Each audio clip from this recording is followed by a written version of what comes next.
Nun ja, ich habe hier gerade mein neues Audiospielzeug bekommen. Ein Sennheiser EW100G3 Funkmikro mit Funkmikroempfänger.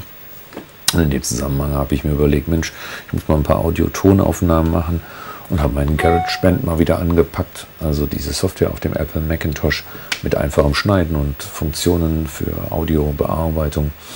Und dann habe ich doch gesehen, dass es verdammt viele gute Effekte gibt und die wollte ich gerne mal alle nacheinander so ein bisschen euch vorspielen. Und damit ihr einen Eindruck gibt, was es alles so gibt.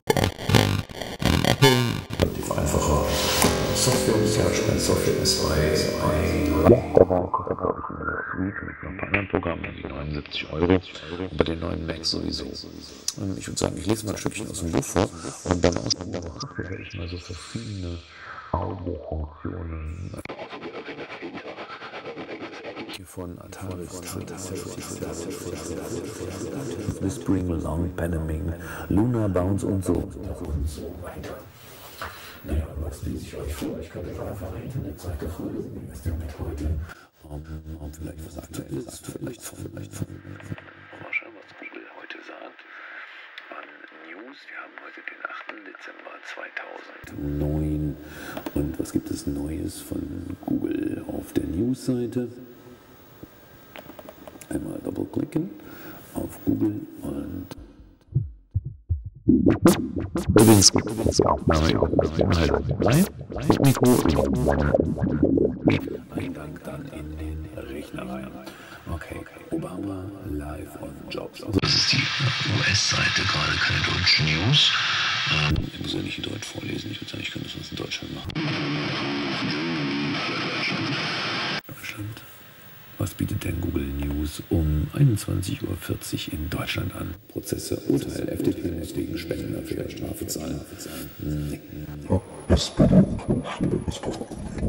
SPD-Führung wirbt an der FU Berlin um die Sympathie der protestierenden Studenten.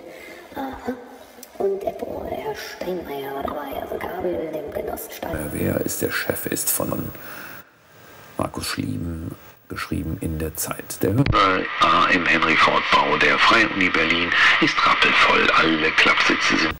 Selbst ein Stehplatz ist in 10 Minuten vor Beginn der Veranstaltung kaum mehr zu ergattern.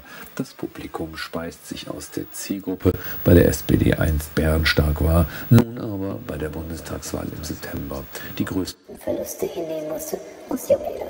Vor der Tür verteilen Journalisten rote Flyer, auf denen sie ihre Gedanken zum diesjährigen Uni-Protest zusammengefasst haben. Die SPD-Führung selbst, die um diesen Termin gebeten hat, wie SPD-Chef Gabriel später andeuten wird. Schließlich ist es das erklärte Ziel der neuen Parteispitze, nun in der Opposition wieder auf die alte Basis zuzugehen, mit gesellschaftlichen Gruppen den Dialog aufzunehmen, sie im Idealfall zu also viel Politik. Um ein Thema, was gerade aktiv ist. Ich denke, der Text sollte ausreichen, beim Ausspielen mal die verschiedenen Filterfunktionen gezeigt zu haben. Einen kleinen Ausblick. Das war's für heute vom Multimedia-Blog mit Bernd Schmidt.